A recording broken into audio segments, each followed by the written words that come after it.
안녕하세요. 시아버님을 모시며 딸 하나를 키우고 살림하는 주부입니다. 남들은 아이 하나 키우는 것만으로도 벅찰 텐데 시부까지 모시려니 힘들겠다며 저를 안쓰러워하지만 저는 남편과 저, 딸, 그리고 시아버님까지 넷이서 함께 사는 지금이 너무나 행복하고 좋아요. 저는 중학교 시절부터 외할머니 손에서 컸습니다. 외할머니와 그닥 사이가 좋은 편은 아니었어요. 정확하게 표현하자면 성인이 되어 외할머니 댁에서 독립하기 전까지 살가운 말을 단 한 번도 나눠본 적이 없는 사이였습니다. 외할머니께서는 저희 어머니를 포함해서 총 5남매를 키우셨는데 저희 어머니께서는 그중 막내딸이었어요. 첫째부터 넷째는 딸, 막내 자식이 아들이었습니다. 그러니까 저희 어머니 위로는 언니가 3명, 남동생 하나가 있던 거죠. 4명의 딸의 막내 아들, 얘기만 들어도 대충 짐작이 가시겠지만 외조부님께서는 딸이 아닌 아들을 원하셨기에 자식을 계속해서 낳으신 것이었습니다. 저희 어머니의 성함은 누가 들어도 남자아이에게 붙여줄 만한 이름이었는데 딸을 연달아 3명을 낳았으니 제발 다음에는 아들이 나오라는 뜻으로 어머니의 이름을 미리 남자처럼 지어놨다고 해요. 주스에 비해 배도 많이 불렀고 태동이 심해서 뱃속에 있을 때부터 외할머니 고생을 많이 시켰기에 이번에야말로 남자아이구나 생각하고 낳았는데 태어나고 보니 아들이 아니라 딸이라 온 집안 전체가 실망했고 어머니께서는 어렸을 적부터 온갖 구박이라는 구박은 다 받고 크셨다고 했습니다. 그렇지 않아도 배불리 먹기 힘든 형편에 자식만 5이니 막내딸이었던 저희 어머니께서는 항상 배가 고팠고 어떻게든 굶지 않기 위해 열심히 집안일을 돕고 농사일도 도왔지만 집안의 그 누구도 어머니를 챙겨주거나 예뻐해주지 않았다고 했어요. 괜히 방해만 된다며 잔소리를 듣거나 얻어맞기 일쑤였다고요. 매일같이 혼나고 미움만 받으니 어머니께서도 점점 더 가족들 사이에서 소외감을 느끼셨다고 합니다. 어머니와 6살 터울인 외삼촌이 태어나고 난 후 어머니께서는 집에서 완전히 없는 존재나 마찬가지였다고 해요. 큰언니는 이미 나이를 먹을 대로 먹어 공장에 가서 돈을 벌고 있었고 둘째 언니는 머리가 비상해서 공부를 잘했기에 집안의 자랑이었고 셋째 언니는 얼굴이 예뻐서 마을 어른들이 다들 셋째가 제일 예쁘네 하며 모두 입을 모아 칭찬을 했다고 합니다. 그러나 저희 어머니께서는 둘째 언니처럼 공부도 잘하지 못했고 얼굴도 평범했어요. 그렇다고 집안일이나 농사일을 똑부러지게 잘하는 것도 아니었습니다. 어디 하나 특출난 곳이 없었던 것이죠. 부모님을 비롯한 집안 어른들은 항상 외삼촌에게 모든 관심을 쏟았고 어린 시절 어머니께서는 가족들 사이에서 항상 본인이 겉돈다고 생각하셨다고 해요. 그렇게 17살이 되어 고등학교에 들어갈 나이가 되었을 때 어머니께서는 집을 나가 독립하겠다고 선언했습니다. 그 누구도 어머니를 붙잡지 않았고 외할머니께서는 저게 세상 쓴맛을 몰라서 저라는 거라며 나가서 어디 길바닥에서 고생 좀 하다 보면 알아서 기어 들어올 거라고 쓴소리를 하셨다고 해요. 그렇지만 외할머니의 말씀과 다르게 어머니께서는 돌아가시는 날까지 다시는 집으로 돌아가시지 않으셨습니다.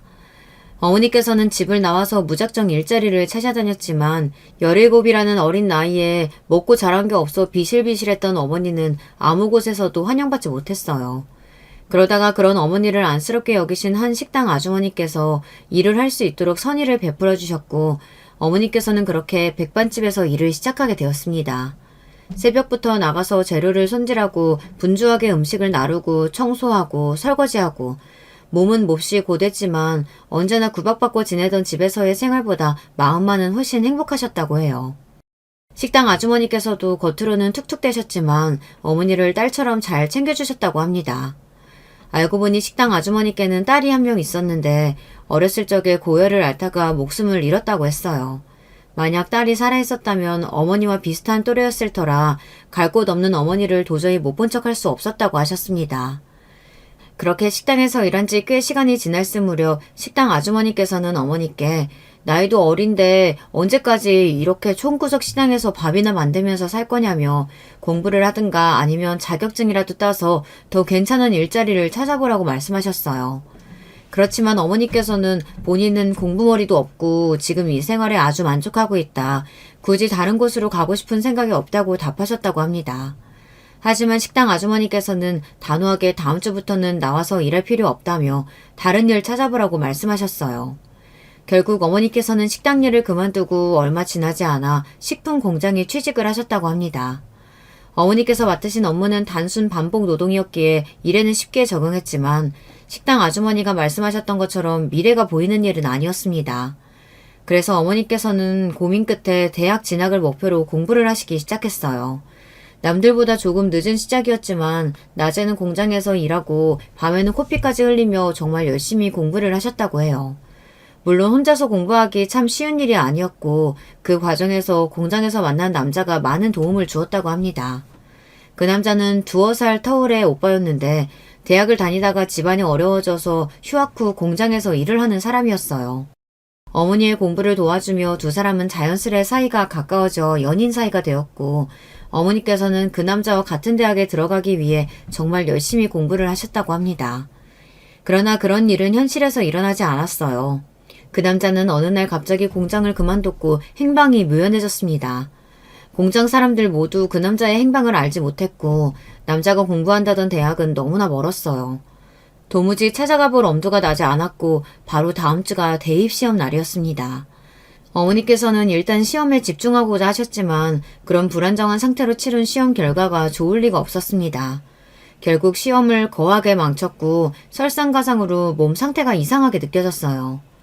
네, 눈치가 빠른 분들은 어느 정도 예상하셨겠지만 그 남자가 바로 저의 친아버지고 당시 어머니는 저를 임신하신 지 무려 2달 가까이 된 상태였다고 합니다. 지금까지 드린 이야기는 모두 저희 어머니께서 돌아가시기 전 병원에서 당시 15세 나이였던 제게 해주셨던 말들이에요. 그 뒤로 어머니께서는 정말 힘든 세월을 보내셨어요. 여자 혼자의 몸으로 임신까지 했으니 앞날이 캄캄했지만 어떻게든 할 수 있는 일은 전부 닥치는 대로 하시며 살아오셨다고 합니다. 혼자서 아이를 낳고 갓난 아이를 업은 채로 돈이 되는 일이라면 가리지 않고 하셨어요. 그렇게 갖은 고생을 하셨던 어머니께서는 제가 중학생이 되던 해에 말기 위암 판정을 받으셨고 항암 치료를 받으셨지만 결국 1년을 채 버티지 못하고 돌아가시게 되었습니다. 어머니와 함께했던 어린 시절을 떠올리면 참 가난하게 살긴 했지만 전부 다 행복했던 기억들 뿐입니다. 어머니와 저는 라면 하나를 끓여 먹어도 서로에게 한 젓가락이라도 더 주려고 하는 사이였어요. 밤늦게까지 일하고 돌아오시는 어머니를 위해 이불을 따뜻하게 데워놓다가 어머니께서 씻고 누우러 오시면 후다닥 자리를 비켜드리고는 했습니다. 그러면 어머니께서는 역시 우리 딸밖에 없다며 머리를 쓰다듬어 주셨어요. 저는 어머니의 그 말을 참 좋아했습니다. 어렸을 적부터 왜 저는 남들 다 있는 아버지는 없고 할머니, 할아버지도 없는 건지 항상 궁금했어요. 하지만 어머니께 그런 이야기를 물어본 적은 없었어요. 어쩌다 아버지나 조부모님 이야기가 나올 때마다 어머니께서는 몹시 슬픈 표정을 지으셨거든요. 조금 더 철이 들고 난 이후에는 무슨 사연이 있겠거니 때가 되면 어머니께서 말씀해 주시겠거니 생각했습니다. 병원에서 그동안 어머니께서 살아온 이야기를 다 듣고는 눈물이 펑펑 났습니다. 어머니께서 그렇게 어려운 시간을 보내오신 것이 전부 저 때문인 것 같다는 생각이 들었거든요. 그렇지만 어머니께서는 그렇게 생각하지 말라며 네 덕분에 지금까지 버틸 수 있었다고 말씀해 주셨어요. 어머니께서 돌아가셨을 때는 정말 하늘이 무너질 듯 슬펐습니다. 어머니께서 세상 천지에 기댈 사람이 저밖에 없었듯 저 또한 어머니밖에 없었으니까요. 그렇게 어머니께서 저를 떠나시고는 저는 외할머니 집에 맡겨지게 되었습니다. 제가 외할머니 댁에 갔을 때는 자식들은 모두 다 장성하여 떠난 후였고 외할머니께서는 저를 떠맡게 된 것이 몹시 귀찮아하셨어요.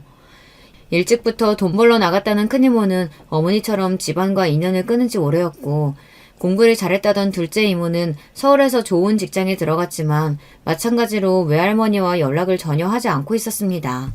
얼굴이 예쁘장하다던 셋째 이모는 얼굴만 번지르르한 사기꾼에게 당해 생고생을 다하느라 폭삭 늙어서 결혼도 못하고 다방 직원을 전전하고 있었어요. 그렇게 금지옥엽 키웠다던 외삼촌이 가장 가관이었어요. 외삼촌은 도박에 폭력 전과에 완전히 생 양아치가 따로 없었고 옥살이 중이었습니다. 외할머니께서는 꼬부랑 할머니가 다 되어서 옥바라지를 하고 계셨어요. 외할머니께서는 저를 저의 집에서 키우는 강아지만도 못하게 생각하셨고 항상 외삼촌 생각뿐이셨어요. 도대체 그놈의 아들이 뭐라고 어린 시절 어머니께서 어떤 취급을 받으며 자라셨을지 대강 상상이 갔습니다. 외할머니께서는 제게 지그 엄마를 닮아가지고 제대로 하는 일이 하나도 없다.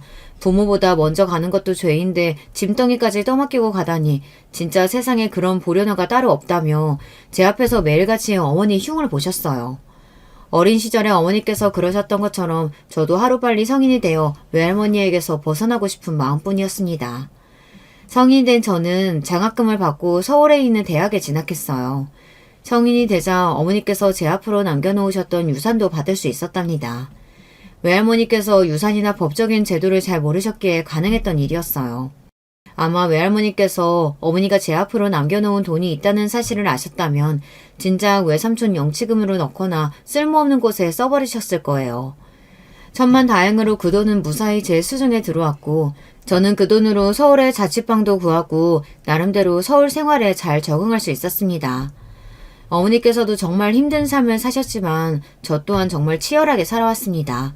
남들 다 놀 때 장학금을 한 번이라도 놓치면 큰일이니 항상 밤새서 코피 흘리며 공부를 했어요. 낮에는 공부하고 밤에는 아르바이트하며 돈을 벌고 돌아가신 어머니께 꼭 성공한 모습을 보여드리고 싶었거든요. 그렇게 번듯한 직장에 취업도 하고 직장 동료의 소개로 남편도 만나게 되었습니다.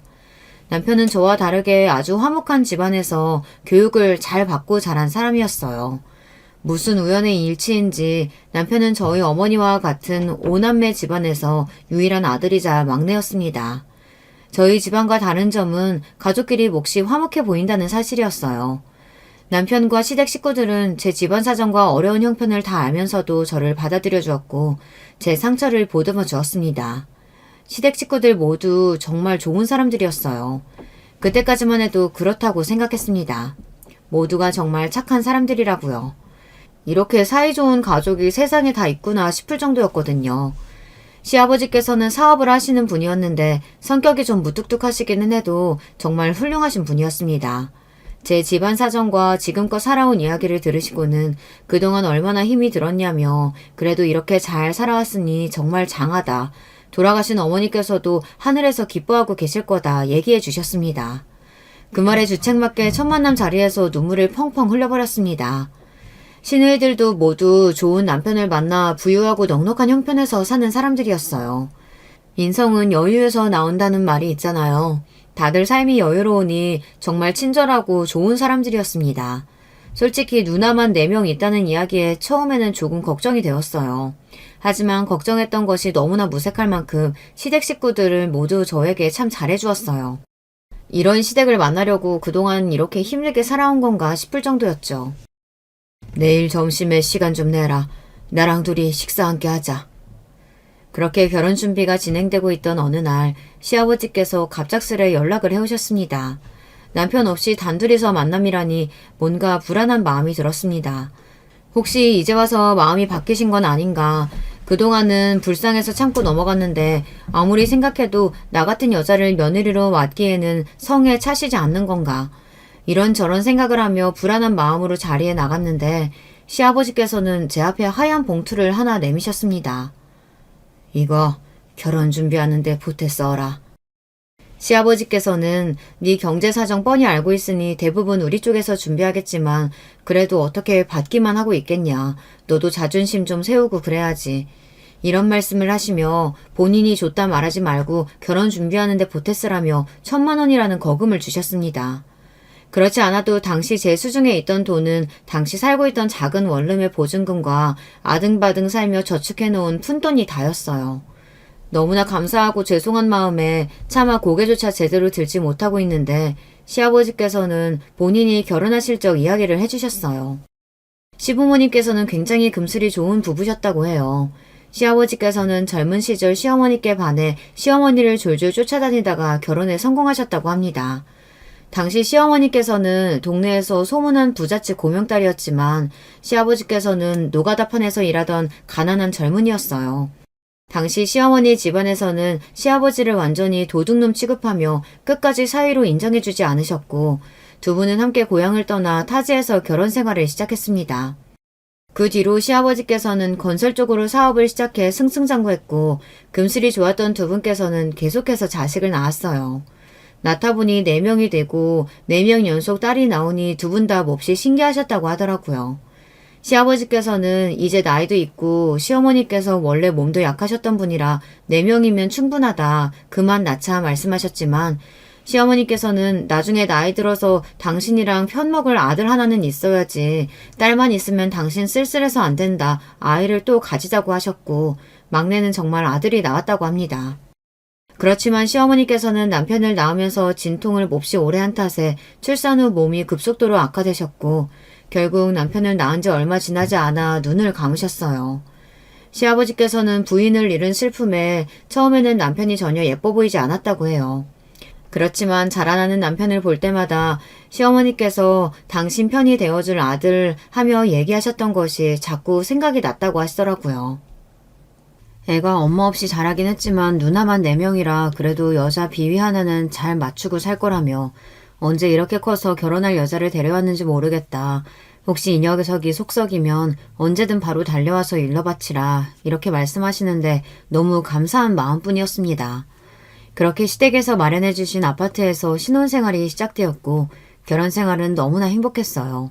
서로 싸울 일이 전혀 없었고 시댁 식구들과도 몹시 사이가 좋고 화목했습니다. 그렇지만 그런 행복은 그렇게 오래가지 못했어요. 남편이 어느 날 몹시 어두운 얼굴로 제게 소식을 전해왔습니다. 시아버님께서 운영하시던 건설회사가 문을 닫을 위기라고 했어요. 저는 사업 쪽은 잘 몰랐지만 최근 건설회사들이 우후죽순 문을 닫고 있는 판국이라고 했습니다.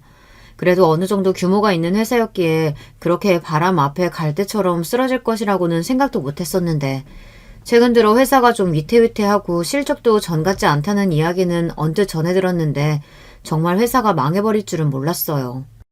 회사며 시댁까지 채권자들이 찾아와서 돈 물어내라고 난동을 부리고 정신없는 통에 시아버님을 잠시 저희 집에 모시게 되었습니다. 결국 시아버님께서는 회사 파산을 신청하셨고 그렇게 건설회사는 완전히 부도가 나게 되었어요. 그나마 불행 중 다행인 것은 빠르게 일처리를 한 덕에 가진 것은 모두 잃었지만 적어도 빚더미에 앉지는 않았다는 사실이었습니다. 그렇게 커다란 회사를 경영하시던 시아버님께서는 한순간에 빌터더리가 되셨어요. 건설회사 사장으로 떵떵거리며 사셨던 분이 당장 지낼 곳조차 없어지게 되었어요. 저는 당연히 큰형님께서 시아버지를 모실 것이라고 생각했습니다. 평소에 큰형님께서 돌아가신 시어머니를 대신해서 집안의 어머니 노릇을 하고 계셨고 회사도 큰 아주버님께 물려주실 듯한 분위기였거든요.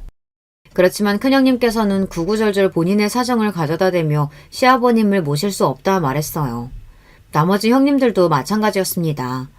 이런 일은 장녀나 장남이 맡아서 처리하는 거지 어차피 우리한테는 회사 물려주실 생각도 없지 않았었냐. 왜 우리가 이제 와서 그런 중요한 일을 맡아 해야 하냐며 다들 발을 빼는 분위기였어요. 그렇게 화목해 보이던 가정이 이렇게 한순간에 무너질 수 있구나 싶었습니다. 다들 너무 매정하기 짝이 없었어요. 그동안 시아버지께서 시어머니 없이 혼자서 자식들 키우시느랴 사업하시느랴 얼마나 뼈 빠지게 일을 하셨는지 그렇게 착하고 좋았던 사람들이 한순간 완전히 다른 사람이라도 된 것 마냥 돌아서서 다들 자기 이속 챙기기에 바빴어요. 결국 시아버님은 저와 남편이 모시게 되었고 남편은 제게 몹시 미안했습니다. 당시 저는 임신 중이었거든요.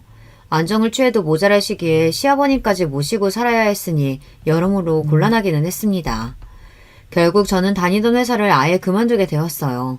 그렇지만 저는 남편에게 어차피 우리가 살고 있는 이 집도 시아버지께서 사주신 것 아니냐, 미안해할 필요 없다. 애초에 내가 모시고 싶었었다 이야기했고 시아버지께서는 부도와 자식들의 외면을 겪고는 급속도로 건강이 안 좋아지시기 시작했습니다. 식사도 잘 못하시고 밤에 잠도 잘 못 주무시는 것 같았어요. 처음에는 마음고생을 너무 심하게 하셔서 그런가 싶어 넘겼지만 증상이 계속되길래 뭔가 이상하다 싶었습니다. 시아버지께 병원에 가보자 말씀드렸지만 시아버지께서는 그러지 않아도 본인 때문에 고생하는데 무슨 병원까지 가냐며 손사래를 치셨어요. 그러던 어느 새벽 시아버지께서는 피를 토하며 쓰러지셨고 구급차를 타고 병원에 실려가셨습니다. 검사 결과 위암 말기였어요. 세상에 어떻게 이런 운명의 장난이 있을 수가 있나 싶었습니다. 같은 병으로 돌아가신 어머니 생각에 하염없이 눈물만 흘렀어요. 그간 고통이 심하셨을 텐데 저와 남편 눈치를 보시느라 제대로 말도 못하시고 너무나 죄송하고 안쓰러운 마음이었습니다. 병원에서는 이미 암이 다른 장기에도 전이가 많이 되었고 상태가 좋지 못하다. 연세도 있으시고 오래 버티시지 못할 가능성이 크다 말했고 그렇게 시한부 선고나 다름없는 이야기를 듣고 병원에 입원하게 되었습니다. 소식을 들은 시누이들은 모두 안타까워하긴 했지만 그 누구도 나서서 간호를 하겠다거나 간병인을 고용하겠다는 말을 하지 않았어요. 간병인 월급만 해도 달에 몇백씩 깨지는데 남편 혼자 벌어오는 돈으로 간병인을 고용하기에는 무리가 있었고 시누이들에게 각자 조금씩 내서 모시는 게 어떻냐 얘기를 꺼내봤지만 시누이들은 다들 굳이 간병인이 있어야 하냐 얘기를 들어보니까 곧 돌아가실 것 같던데 그냥 병원에 맡겨두고 가끔씩 찾아뵙는 걸로 충분하지 않겠냐 말했습니다. 심지어 남편까지 굳이 간병인이 있어야 하겠냐, 병원에서 알아서 잘 돌봐드리지 않겠냐, 누나들은 돈도 안 보태줄 텐데 우리 돈으로는 못한다. 그렇다고 만삭인 당신이 간병하는 것도 말이 안 되지 않냐며 저와 아이를 걱정했어요. 시누이들은 그렇다 치더라도 남편까지 그렇게 나올 줄은 정말 몰랐습니다.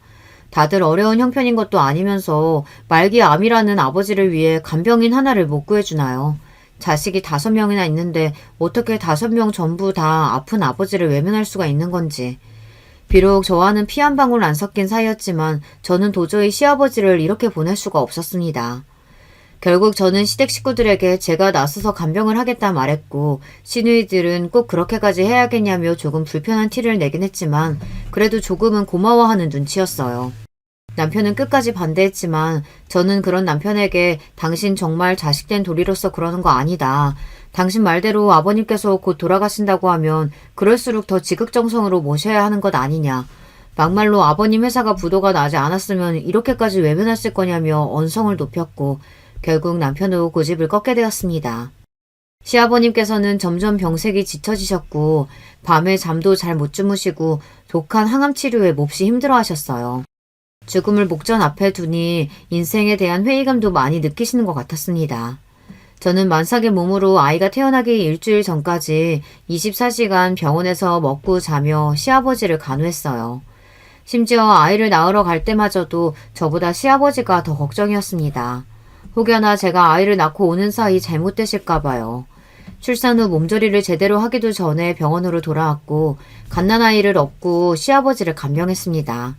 아이가 밤낮으로 울어다는 통에 병실 사람들에게 민폐를 끼칠까봐 아이가 울면 데리고 나갔다가 왔다 갔다 하면서 간병을 했고 남편이 퇴근하고 돌아오면 남편한테 아이를 맡겨놓고 간병에만 집중했어요. 저도 힘들었지만 남편도 정말 힘든 시간이었을 겁니다. 하루 종일 밖에서 일하고 집에 와서는 밤새 혼자 아이를 돌봐야 하니 스트레스도 심하게 받고 몹시 고대했어요. 당연히 아이도 자주 환경이 바뀌고 부모와 붙어 있을 수 없으니 좋은 환경은 아니었겠죠. 생후 100일까지는 외출도 삼가라고 하는데 매일같이 병원에서 집을 들락날락했고 시아버님을 신경 쓰느라 아이를 잘 돌보지도 못했으니까요. 이런 저의 사정을 딱하게 여기신 병실 아주머니들과 할머니들이 번갈아가며 아이를 돌봐주시기도 했어요. 애기 엄마가 친딸도 아니고 며느리라는데 이렇게 지극정성으로 간병을 다 하냐면서 요즘 같은 시대에 이런 며느리가 어딨냐며 신기해 하셨어요. 그럴 때마다 저는 제게 친아버지나 다름없는 분이시다 대답했습니다. 살 날이 얼마 남지 않았다는 병원의 말과 다르게 시아버지께서는 독한 항암 치료를 오랜 기간 동안 잘 버티셨어요. 딸아이가 2돌이 되었을 무렵 의사 선생님께서는 아버지의 상태가 많이 호전되어 수술을 진행해 볼 수 있을 것 같다는 이야기를 꺼냈습니다. 전혀 예상치도 못했던 일이라 몹시 기쁘면서도 고민이 되었어요. 시누이들은 그렇지 않아도 쇠약하신 몸으로 간신히 버티고 계실 텐데 그런 큰 수술을 무리해서 해봤자 돌아가실 날만 앞당기는 거라며 모두들 시아버지의 수술을 반대했습니다. 말로는 시아버지를 위하는 척 했지만 딱 봐도 지금껏 나몰라라 하다가 수술에 성공해서 아버님께서 기적처럼 회복하시게 되면 아버님을 뵐 면목이 없어서 그러는 것 같았어요. 남편도 수술 이야기에 회의적인 반응을 보였습니다. 수술한다고 완치되는 것도 아니고 아버지 연세에 좀 무리인 건 아니냐. 당신 지금도 힘든데 만약 수술 실패하고 아버지 몸만 더 안 좋아지시면 간병하기 얼마나 힘들겠냐. 그냥 남은 시간 동안 최대한 편하게 지내다 가실 수 있도록 모시다가 보내드리자 말했어요. 하지만 저는 애초에 저희들에게 선택권이 있는 일이 아니라고 생각했어요. 수술을 받는 건 저나 남편 시누이들이 아니고 시아버님 본인이셨으니까요. 시아버지께서는 수술을 받고 싶어 하셨어요. 이런 상태로 더 오래 살아봤자 뭐하겠냐. 차라리 수술을 받고 실패하면 그냥 깔끔하게 죽으련다. 더 이상 이렇게 너희한테 민폐 끼치는 것도 싫고 자식들한테 짐덩이로 살다가 죽고 싶지 않다. 할 수 있는 건 다 해보고 싶다 하시면서요. 결국 제가 박박 우긴 탓에 수술 날짜를 잡게 되었습니다. 큰형님께서는 도대체 왜 그렇게까지 하는 거냐. 옳게 그렇게 한다고 아버지한테 물려받을 유산 하나 없다. 옳게 아이도 있는데 아이 생각은 안 하냐. 올케가 우리 아버지 친아버지처럼 생각해주고 잘해주는 건 고마운데 올케가 그러면 우리 입장은 도대체 뭐가 되냐 따졌고 저는 그런 시누이들에게 시아버지께서도 수술을 받고 싶다고 하셨고 저는 그저 제 도리를 하는 것뿐이다. 제가 언제 형님들께 왜 시아버님한테 관심이 없냐 한 번이라도 뭐라고 한 적 있느냐. 저는 돌아가신 어머니 생각이 나서라도 도저히 시아버지 못 본 채 못하겠다. 뭐 얻으려고 이러는 거 아니다. 돌아가시고 나서 후회하기 싫어서 이러는 거다. 제 입장을 구구절절 말씀드렸습니다. 제 말에 큰형님께서는 몹시 기분 나쁜 티를 내며 이렇게까지 이야기했는데도 그렇게 끝까지 위선적인 척 착한 척을 해야겠냐며 자리에서 일어나셨어요. 전 그런 큰형님을 붙잡으며 착한 척 하는 게 아니다. 전 정말 이대로 시아버지가 돌아가시면 제 스스로의 행동에 너무 후회가 될 것 같아서 그런 거다. 형님들 입장도 이해가 간다 설명을 했지만 아무 소용이 없었습니다. 큰형님께서 다른 형님들께 어떻게 이야기를 전했는지는 모르겠지만 그날 이후로 시누이들은 전부 저를 멀리하기 시작했어요. 아마 본인들도 시아버지께 자식된 도리로 제대로 하지 못한 것에 대한 마음 한구석에 죄책감이 있었던 거겠죠. 차라리 모두들 예외 없이 눈 가리고 아웅하며 시아버지께서 돌아가실 때까지 한통속이 되어 기다렸다면 마음이 조금 편했을 텐데 말이에요. 시누이들 눈에는 굴러들어온 돌인 제가 주제넘게 나서 분위기를 망치고 있었던 것이나 다름없었던 거예요. 그렇지만 저는 제 뜻을 굽힐 생각이 없었습니다. 시아버님의 수술이 코앞으로 다가와 있었고 시아버님께서는 애써 괜찮은 척 하셨지만 많이 떨려 하시는 것 같았어요. 저는 그런 시아버님께 너무 걱정하지 마시라. 분명 좋은 결과가 있을 거다. 지금껏 수술을 위해 많이 노력하시지 않았냐. 의사 선생님께서도 잘 될 거라고 말씀해 주셨으니 반드시 그렇게 될 거다. 계속해서 용기를 불어넣어 드렸어요. 수술 결과에 의사의 실력도 많은 영향을 끼치겠지만 수술을 받는 환자의 의지도 큰 영향을 끼친다고 생각했거든요. 그렇게 수술을 반대하던 시누이들은 수술 전날 밤 병원에 찾아와서 시아버님의 손을 붙잡고는 너무나 천연덕스러운 얼굴로 수술의 성공을 기원했어요. 기가 차다 못해 어이가 없을 지경이었지만 그래도 찾아오지 않는 것보다는 나았으니 굳이 딴지를 걸지는 않았습니다. 시아버님께서도 딸들이 찾아와 기운을 북돋아주니 좀 마음의 안정을 더 찾으시는 것 같았고요. 길다면 길고 짧다면 짧은 1년여간의 간병기간 동안 심적으로나 신체적으로나 고생을 참 많이 했지만 한 번도 시아버님을 원망해 본 적이 없었어요. 오히려 그 기간 동안 시아버님과 많은 시간을 보내며 시아버님과의 유대감이 상상 이상으로 깊어졌습니다. 시아버님께서는 정말 훌륭하신 분이었어요. 긴 세월 동안 평생을 본인보다 가족, 그리고 회사 직원들, 본인이 책임져야 할 사람들을 생각하며 살아오신 분이었습니다. 새벽 내내 울어대는 아이를 안고 병실 밖으로 나가 한참 달랜 후 겨우 돌아오면 시아버님께서는 뜬 눈으로 저를 기다리고 계셨어요. 왜 주무시지 않고 일어나 계시냐 물으면 이상하게 네가 자리에 없으면 눈이 떠진다고 하더라고요. 그런 새벽 시간마다 시아버님께서는 조근조근 본인이 젊었을 적 이야기를 해주셨어요. 처음 회사를 열었을 때 이야기, 첫 계약을 따냈을 때의 이야기, 시어머님과 있었던 즐거운 추억들과 남편이 어렸을 적 사고를 쳤던 이야기들. 그러다가 시아버님께서 갑작스레 고통을 호소하시면 급하게 일어나 간호사를 불러오기도 했고 시아버님이 진통제를 맞고 겨우 잠에 드시면 그 앞에서 소리죽여 울기도 했습니다. 시아버님께서 제게 해주셨던 이야기 중 가장 기억에 남는 이야기는 시아버님의 친구분과 관련된 사연이었어요. 시아버님께서는 어렸을 적부터 동고동락하며 아주 가까이 지냈던 친후분이 한 분 계셨는데 시아버님께서 건설회사를 처음 열 때 도움을 많이 받으셨다고 해요. 서로 어려운 일이 생기면 본인의 일처럼 나서서 돕고 지내던 사이였는데 어느 날 친구분이 큰 어려움에 처하게 되어 시아버님께 거액의 돈을 빚지게 되었다고 합니다. 시아버님께서는 차용증조차 써주지 않고 돈을 흔쾌히 빌려주셨다고 해요. 그만큼 신뢰가 있는 사이였고 설령 돈을 돌려받지 못하더라도 괜찮았다고 생각하셨다고 합니다. 그렇게 돈을 빌려주고 얼마 지나지 않아 그 친구분은 거짓말처럼 행방이 모연해졌다고 해요. 시아버님께서는 돈을 잃었다는 슬픔보다 가족같이 여기던 친구 한 명을 돈 때문에 잃었다는 사실이 몹시 가슴이 아프셨다고 하셨어요. 이렇게 생사의 기로에 놓여 언제 죽을지 모르는 처지가 되니 요즘 들어 그 친구가 더 자주 생각이 난다면서 돈을 갚지 않아도 좋으니 어떻게 지내는지 살아는 있는지 소식이라도 알고 싶다고 말씀하셨어요. 수술은 장장 12시간에 걸친 대수술이었고 윗뿐만 아니라 주변 장기에도 전이가 심했기에 당초 예상했던 8시간보다 무려 4시간의 수술 시간이 초과되었습니다. 수술실 앞에서 시아버님을 기다리는데 1분 1초가 1시간같이 느껴졌어요. 혹시나 수술이 잘못되어 생명이 위독해지신 걸까? 이대로 시아버님이 돌아가시면 어떡하지? 울음이 쏟아졌다가 진정됐다가 수도 없이 반복하며 시아버지께서 무사히 수술을 마치고 나오시기만을 기다렸습니다. 수술이 끝난 후 의사선생님께서는 보통 고연령의 환자는 이런 장시간 수술을 버티는 것도 힘든데 이런 경우는 정말 드물다며 징후를 조금 더 지켜봐야겠지만 결과가 몹시 성공적이라는 기쁜 소식을 전해주셨습니다. 정말 날아갔들 기뻤어요. 기적과도 다름없는 일이었습니다. 바로 남편에게 전화를 걸어 수술이 성공적으로 끝났다는 소식을 전했고 남편은 몹시 놀란 목소리였어요. 솔직히 말하자면 저 빼고 모든 시댁 식구들은 이 수술에 아무런 기대를 갖고 있지 않았었거든요. 수술이 성공적으로 끝났다는 소식에 시누이들은 분주해졌어요. 알고 보니 자기들끼리 이야기를 해서 시아버님 장례식장도 정해놓은 상태였더라고요. 시아버님께서 돌아가신 후에 계획을 다 세워놨는데 시아버님께서 돌아가시기는커녕 퇴원을 하시게 생겼으니 본인들 계획에 차질이 생기게 된 거죠. 큰형님께서는 은근슬쩍 제게 시아버님이 퇴원하시면 올케가 모실 거지 하고 물어오셨어요. 애초부터 그럴 생각이긴 했지만 당당하게 본인들의 아버지를 제게 떠넘기는 모습이 썩 달갑게 느껴지진 않았습니다.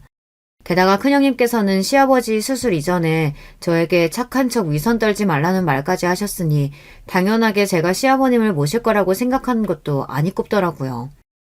어찌되었든 시누이들은 깨어나신 시아버님 앞에서 가식적인 얼굴로 눈물을 쏟아냈어요. 물론 본인들의 친아버지가 건강을 회복하니 진짜 눈물이 났을 수도 있었겠죠. 지난 시간 동안 병든 시아버님을 나몰라라 하고 죽음으로 몰아넣었다고 하더라고요. 시아버님께서는 빠르게 몸을 회복하셨고 완치되지는 않았지만 이전과는 비교도 안 될 정도로 건강이 좋아졌습니다. 남편은 그런 시아버님을 보며 아버님이 저렇게 회복하실 수 있었던 것은 모두 다 제 덕이라며 본인이 잘못 생각했던 것 같다 제게 사과를 해왔어요. 당신 덕에 세상에 정말 기적이라는 게 존재한다는 걸 알게 된 것 같아. 당신하고 결혼한 건 내 인생에서 가장 잘한 선택이야. 당신이 처음 간병을 도맡아 하겠다고 했을 때 아버지 수술을 고집부려서 밀어붙였을 때 솔직히 당신이 조금 원망스럽기도 했어. 도대체 왜 저렇게까지 하나 싶었거든. 당신도 정말 고생 많이 했지만 나도 고생 많이 했잖아. 당신이 아버지한테 매달려 있는 시간만큼 내가 다른 일들을 도맡아야 했으니까. 그렇지만 만약 아버지가 그대로 돌아가셨으면 나 정말 후회 많이 했을 것 같아. 현실에 지쳐서 잠깐 정신이 나갔던 거지. 어떻게 낳아주시고 길러주신 아버지께 그렇게 매몰차게 굴 수가 있었던 건지.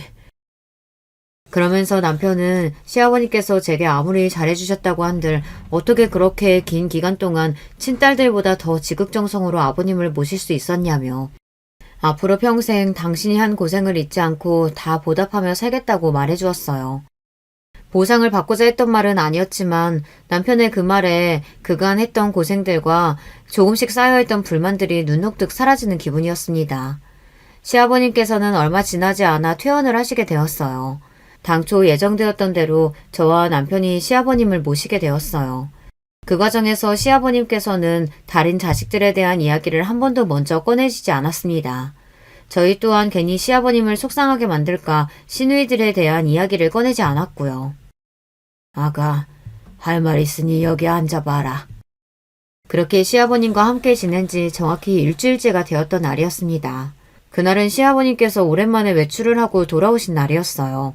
시아버님께서는 제 앞에 서류봉투 하나를 내미셨습니다. 이게 무엇이냐 여쭤보니 열어보라고 하시더라고요. 서류봉투 안에는 통장 하나와 인감도장 그리고 인감증명서가 들어있었어요.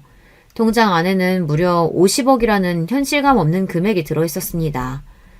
비밀번호는 네 남편 생일이다. 마음대로 사용해라. 그동안 고생 많았다. 아버님, 이런 큰 돈이 어디서... 저 이런 거 못 받아요. 돈 받으려고 한 거 아니에요. 너 주려고 받아온 거야. 잔말 말고 가져가 써라. 네? 절 주려고 받아오셨다니 그게 무슨 말씀이세요? 알고 보니 시아버지께서 그날 만나셨던 친구분은 바로 예전에 제게 말씀해 주셨던 이야기 속 친구분이었습니다. 시아버지께서 수술을 앞두고 계시던 어느 날 제가 잠시 자리를 비운 사이 친구분이 시아버님을 찾아오셨던 것이었어요. 당시 빚쟁이들에게 쫓기던 친구분께서는 어쩔 수 없이 주변의 모든 사람들과 연을 끊고 외국으로 떠났고 시아버님께서 빌려주셨던 돈으로 사업을 다시 시작해 대성하셨던 것입니다. 그러나 오랜 친구에게 아무 말 없이 연락을 끊고 도망쳤다는 죄책감에 성공한 후에도 시아버님께 다시 선뜻 연락을 할 수가 없었다고 해요. 그렇게 평생 시아버님과의 일을 마음의 짐처럼 여기며 살아오시다 시아버님의 회사가 부도났다는 소식을 듣고는 한국으로 돌아와 행방을 찾아다니셨다고 합니다. 그렇게 시아버님께서 입원하신 병원을 찾게 되었고 두 분은 30여 년 만에 만나 그간의 회포를 풀게 되었던 것이었어요. 시아버님께서는 이제라도 소식을 알고 얼굴을 봤으니 되었다며 예전에 빌려줬던 돈은 이미 내 손을 떠난 지 오래라고 생각한다. 목숨이 왔다 갔다 하는 마당에 돈이 무슨 소용이냐. 돌려줄 필요 없다. 거절을 하셨다고 해요.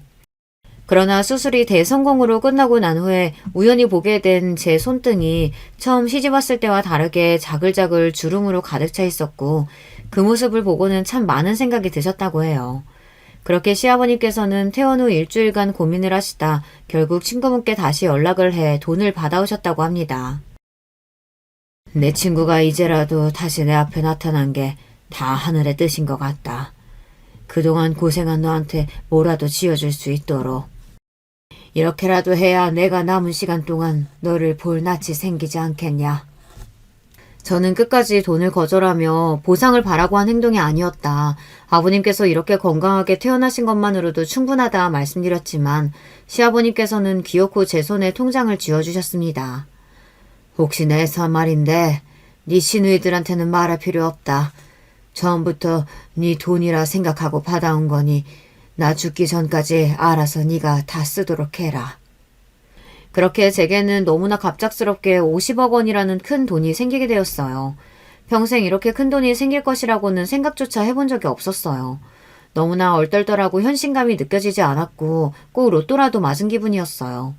시아버님께서는 시누이나 남편에게 말할 것 없이 제가 전부 알아서 사용하라고 하셨지만 시누이들은 몰라도 남편에게는 이 사실을 털어놓아야 할 것 같았어요.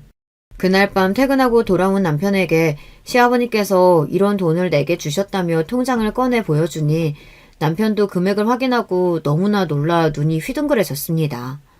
남편은 제게 이 돈은 그동안 당신이 고생한 값이지 않냐며 아버지 말씀대로 누나들한테는 굳이 말할 필요 없이 당신 마음대로 사용해라 말해주었고 저는 몇 날 며칠을 그 돈을 들고 고민하기 시작했어요.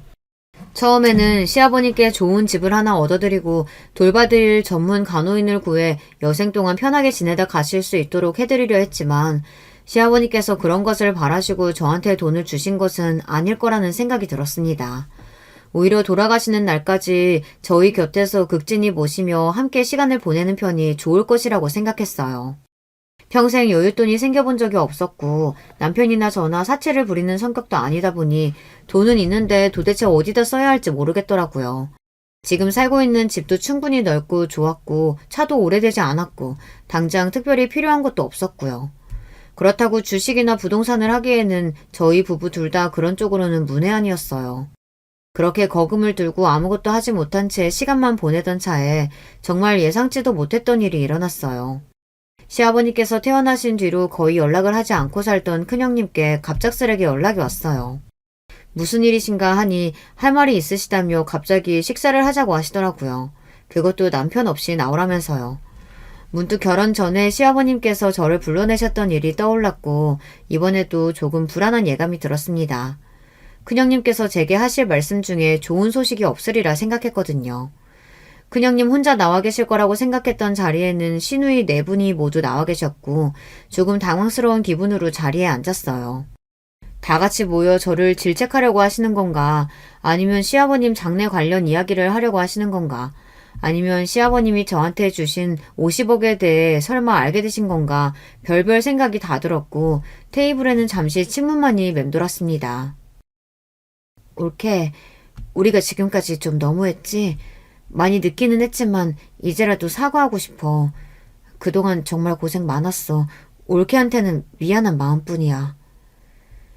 침묵을 깨고 큰형님의 입에서 나온 말은 전혀 정말 예상하지도 못했던 사과였습니다.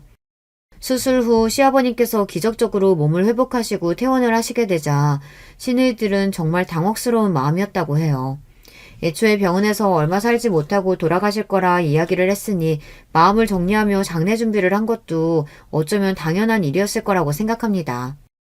저 또한 시아버님을 간호하고 수술 결과를 기다리면서 마냥 긍정적인 생각만은 했던 것은 아니었으니까요. 솔직히 아버지 회사 부도나고 몸 그렇게 되시고 곧 돌아가실 거라고만은 생각했어. 우리 다들 겉으로는 넉넉하게 잘 살고 있는 것 같아도 각자 집안 사정도 있고 여러모로 여유가 없었어. 물론 지극정성으로 아버지 모신 올케 앞에서는 다 핑계나 마찬가지겠지만 우리도 그동안 자식으로서 못할 짓 했던 거 알고 있어. 아버지 수술 성공하고 회복하시니 이제야 이러는 거 정말 면목 없고. 그러면서 형님들께서는 많이 늦긴 했지만 이제라도 저한테 정식으로 사과하고 싶다며 하얀 봉투를 내미셨어요. 열어보지 않아도 돈이라는 걸 알 수 있었어요. 저는 이런 거 받을 생각 없다며 딱 잘라 거절했습니다. 큰형님께서는 우리가 이런 거라도 해야 그나마 앞으로 저와 아버님을 볼 면목이 생길 것 같다며 제발 받아달라 말씀하셨고 결국 신랑이 끝에 제 손에 봉투를 쥐어주셨습니다. 형님들께서는 아버지께서 그렇게 건강하게 태어나신 건 전부 다 제 덕이라며 올케가 기적을 만들어낸 거나 다름없다며 정말 고맙다고 말씀하셨어요. 딸이 넷이나 있는데 어떻게 딸 넷보다 며느리 한 명 덕을 더 보시는지 모르겠다며 이렇게 사과하기까지 너무 오랜 시간이 걸렸다. 부끄럽지만 본인들의 잘못을 돌아보고 인정하는 게 쉽지 않았다며 연신 사과를 해오시는데 그 행동이 그저 지금 상황을 모면하기 위해 억지로 하는 행동처럼 보이지는 않았습니다. 형님들께서는 본인들끼리 돈을 모아 시아버님이 지내실 만한 거처를 구하고 간병인까지 고용하겠다. 이제 고생은 그만해도 된다 말씀하셨지만 저는 그러지 않으셔도 된다며 앞으로도 계속 시아버님을 곁에서 모실 생각이라고 말씀드렸어요. 시아버님께서도 혼자서 넓은 집에 간병인과 둘이 지내시는 것보단 저희 집에서 아들, 며느리 그리고 손주와 지내시는 게 훨씬 행복하실 거다. 몸도 많이 회복되셔서 제가 크게 할 일도 없으니 굳이 그렇게 하실 필요 없으시다 말씀드렸고 형님들께서는 그렇지만 계속해서 올케가 아버지를 모시면 우리가 아버지 뵐 면목이 없지 않느냐며 저를 말리셨어요. 그게 그렇게 걱정이시면 형님들께서 자주 찾아오시면 되잖아요. 아버님께서도 형님들 얼굴 자주 보시면 정말 좋아하실 거예요. 저희 집에 오는 게 부담스러우시면 아버님 모시고 가까운 곳에 나들이를 가던가 식사라도 대접하든가. 형님들께서 정말 그동안의 행동을 후회하신다면 더 늦기 전에 이제라도 달라지시면 좋겠어요. 그동안의 빈 시간은 돈으로 해결할 수 있는 게 아니라고 생각해요. 제 말에 시누이들은 모두 조금 당황스러워 보이는 얼굴이었지만 이내 큰형님께서 제 말대로 하겠다며 긍정의 답을 주셨고 그렇게 자리가 마무리되었습니다. 형님들께서 제게 쥐어주신 봉투와 시아버님께서 주신 거액이 담긴 통장까지 저는 정말 큰 돈을 갑작스레 가지게 되었어요. 아무리 생각해도 당장 이 돈을 어디에 사용해야 할지 모르겠어서 일단은 시댁 식구들을 모두 모시고 다 같이 여행을 한번 떠나기로 했습니다. 물론 시아버님께서 완벽하게 몸이 치유되신 것은 아니기에 멀리는 가지 못하겠지만 오랫동안 병원 신세를 지시느라 많이 갑갑해 하셨거든요. 그날 이후 형님들께서는 하루가 멀다 하고 번갈아서 저희 집을 찾아오고 계세요. 시아버님께서는 갑자기 애들이 왜 이러냐며 겉으로는 조금 떨떠름하신 반응이지만 속으로는 좋아하시는 게 다 보입니다. 제가 아버님 곁에서 모셔온 게 몇 년인데 제 눈은 못 속이죠. 큰형님도 그렇고 나머지 형님분들도 꼭 오실 때마다 먹을 것이며 입을 것이며 선물을 하나씩 사들고 오세요. 이런 거 안 사오셔도 된다고 말씀드려도 막무가내이십니다. 정말 오랜 시간이 흘렀지만 꼭 처음 만났을 때 그 화목한 가정으로 돌아온 것 같은 기분이 드네요. 그때와 달라진 점이 있다면 저희 부부 사이에 너무 소중한 아기 천사가 생겼다는 사실과 평생 돈 걱정은 하지 않고 살아도 될 만큼 넉넉한 통장 잔고가 생겼다는 사실이겠죠. 부디 시아버님께서 오랫동안 저희 곁에 건강히 머물러 주시길, 그리고 저희 딸이 앞으로 건강하게 무럭무럭 잘 자라주기만을 바랄 뿐입니다. 쓰다 보니 이야기가 조금 길어진 것 같네요. 요즘 가족여행 준비에 한창이라 할 일이 많아서 이만 줄이겠습니다. 들어주신 모든 분들 감사드려요. 안녕하세요. 저는 삼형제 중 첫째와 결혼하여 맏며느리로 살고 있는 30대 여성입니다. 평소에 집안일을 하며 다양한 유튜브 사연들을 즐겨 듣고 있는데요. 사연들에서만 들을 수 있었던 다소 충격적인 일이 제게도 생겨 이렇게 사연을 보내보게 되었습니다. 제가 처음 결혼했을 당시에만 해도 저희 시부모님의 사이는 꽤 좋았던 편이었어요. 그 어떤 자리에서든 자신보다 서로를 먼저 챙기곤 하셨죠. 그런 두 분의 모습을 볼 때면 나도 나중에 남편과 저렇게 늙어가며 살고 싶다고 바랐었습니다. 그런 시부모님의 아래서 자란 남편 삼형제의 사이 또한 각별했고요. 저와 남편의 결혼 몇 년 후 둘째 도련님과 막내 도련님도 차례대로 결혼을 하였고, 동서들 또한 도련님들을 닮아 무난한 성격들이라 저와 사이좋게 잘 지낼 수 있었습니다. 그리고 시어머니는 시아버지와 당신의 아들들 뿐만이 아닌 저와 동서들에게도 아주 다정하고 살갑게 대해주셨어요. 특히 어릴 적 엄마를 일찍 여인 저에게는 마치 친엄마처럼 잘해주셨죠.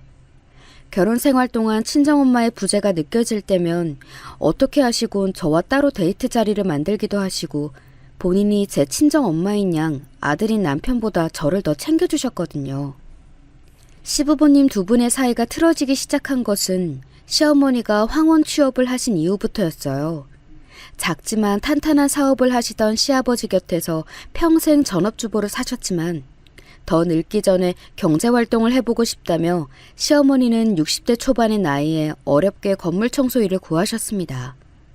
시어머니의 연세가 적은 편은 아니어서 건강이 괜찮으실지 조금 걱정이 되었지만 젊었을 적 운동도 꾸준히 하셨고 연세 대비 정정하셨던 터라 괜찮겠지 생각했습니다. 그렇게 몇 달 후 시어머니께서 주신 반찬통을 가져다 드리러 시댁에 잠시 들렀던 날이었어요. 맞벌이였던 저와 남편이 남편의 몇 달간 긴 지방 출장으로 장거리 부부가 되어버리자 시어머니께서 주기적으로 반찬을 만들어 보내주셨거든요. 비록 제가 회사에 있는 시간에 주로 오셔서 아이들만 시어머니 얼굴을 뵀을 뿐 저와는 마주치지 못했지만요. 그날도 시어머니는 일하러 나가셨을 테니 오늘도 얼굴 뵙기는 글렀을 거라 생각하며 아쉬워하던 참이었습니다. 어머마, 연락도 없이 어쩐 일이냐? 아니 어머님, 오늘은 일 안 나가셨어요? 그런데 저를 맞아주신 빈집이 아닌 시어머니였습니다. 시어머니는 청소 중이셨던 듯 빗자루와 쓰레받기를 들고 계셨어요. 그런데 왜인지 평소와 다르게 시어머니는 조금 당황한 듯한 기색을 내비치셨습니다. 마치 얼굴을 보이지 않으려는 듯 한쪽 얼굴을 급하게 손으로 가리셨어요. 몸이 좀 안 좋아서 하루 쉰다고 했다. 미안하지만 민수 엄맘 너도 오늘은 일찍 돌아가다오. 어디가 편찮으신데요? 얼굴은 왜 가리시고. 아니 어머님, 이게 무슨 일이에요? 자꾸만 몸을 틀어 얼굴을 가리시는 시어머니의 행동이 이상해서 저는 계속해서 추궁했습니다. 그렇게 실랑이를 하던 중 얼굴을 가린 시어머니의 손을 획 잡아채 들어보니 아니 글쎄 시어머니의 눈에 시퍼런 멍이 들어있는 게 아니겠어요? 누구한테 맞으셨어요? 그 직장에서 이런 거예요? 도대체 누가? 아니다. 그냥 내가 일하다가 벽에 좀 부딪혔어. 나이가 드니 조심성만 더 없어져서. 별일 아니니 신경 쓰지 말거라. 누구한테 맞은 거냐며 채근하는 저에게 시어머니는 손사래를 치며 부정하셨습니다. 그때였어요. 시어머니의 어깨 너머로 거실 안쪽에 나뒹구는 깨진 소주병이 보였어요. 깨진 병 말고도 소주병 몇 개가 바닥에 더 뒹굴고 있었고 TV 앞 탁자 위에는 엎어진 접시와 말라붙은 과일 조각들이 방치되어 있었습니다. 저는 머리가 새하얘지는 기분이었습니다. 설마 아버님이 이러신 거예요, 어머님? 두 분 싸우셨어요? 아니다, 아니야. 시어머니는 거세게 고개를 저으며 아니라고 말씀하셨어요. 하지만 제 눈을 마주치지 못하고 피하시는 시어머니의 시선과 엉망인 집, 눈앞의 광경은 아무리 봐도 시어머니가 시아버지에게 해코지를 당했다는 생각밖에 들지 않았습니다. 시아버지는 평소에는 점잖은 성격이셨지만 술을 드시면 조금 과격해지는 주사가 있으셨어요. 그게 물리적인 난폭한 행동이나 욕설처럼 가학적인 말로 표출된 적은 없어 가족들은 그저 술을 많이 드시면 흥분하는 성격이거니 하고 생각했는데 시어머니 얼굴을 보니 사태가 심각해 보였습니다. 어머님, 이건 무작정 아니라고 하실 일이 아닌 것 같아요. 민수 아빠에게 말해야겠어요.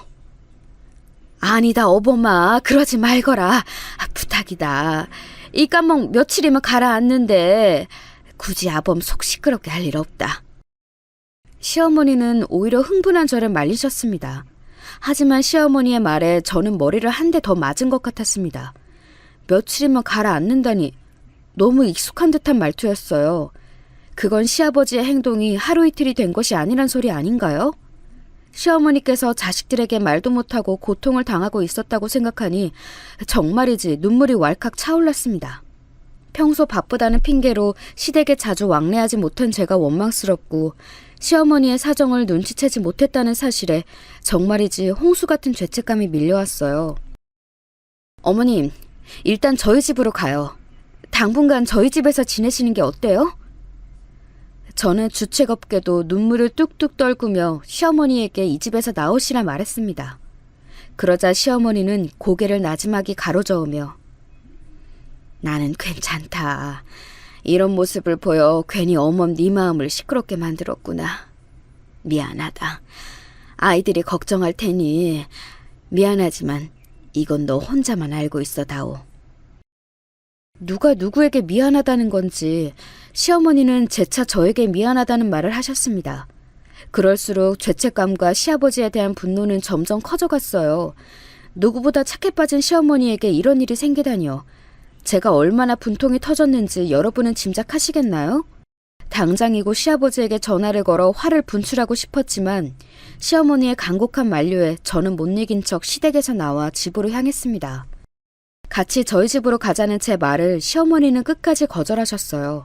왜 그렇게 고집이신 건지, 자식들에게 이런 모습을 보이기 싫으셔서 그런 건지 정말 속이 상해 집으로 차를 운전하는 동안 내내 눈물이 앞을 가려 혼이 났습니다. 거기에다가 도저히 이 상황이 이해가 가지 않아 더욱 운전에 집중을 할 수가 없었어요. 시아버지의 저런 행동이 왜 시작됐는지, 언제부터였는지요.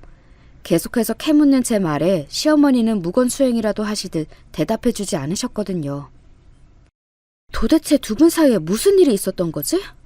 사이가 그렇게 좋으셨는데 어머님이 무슨 잘못이라도 하신 걸까? 이상하다.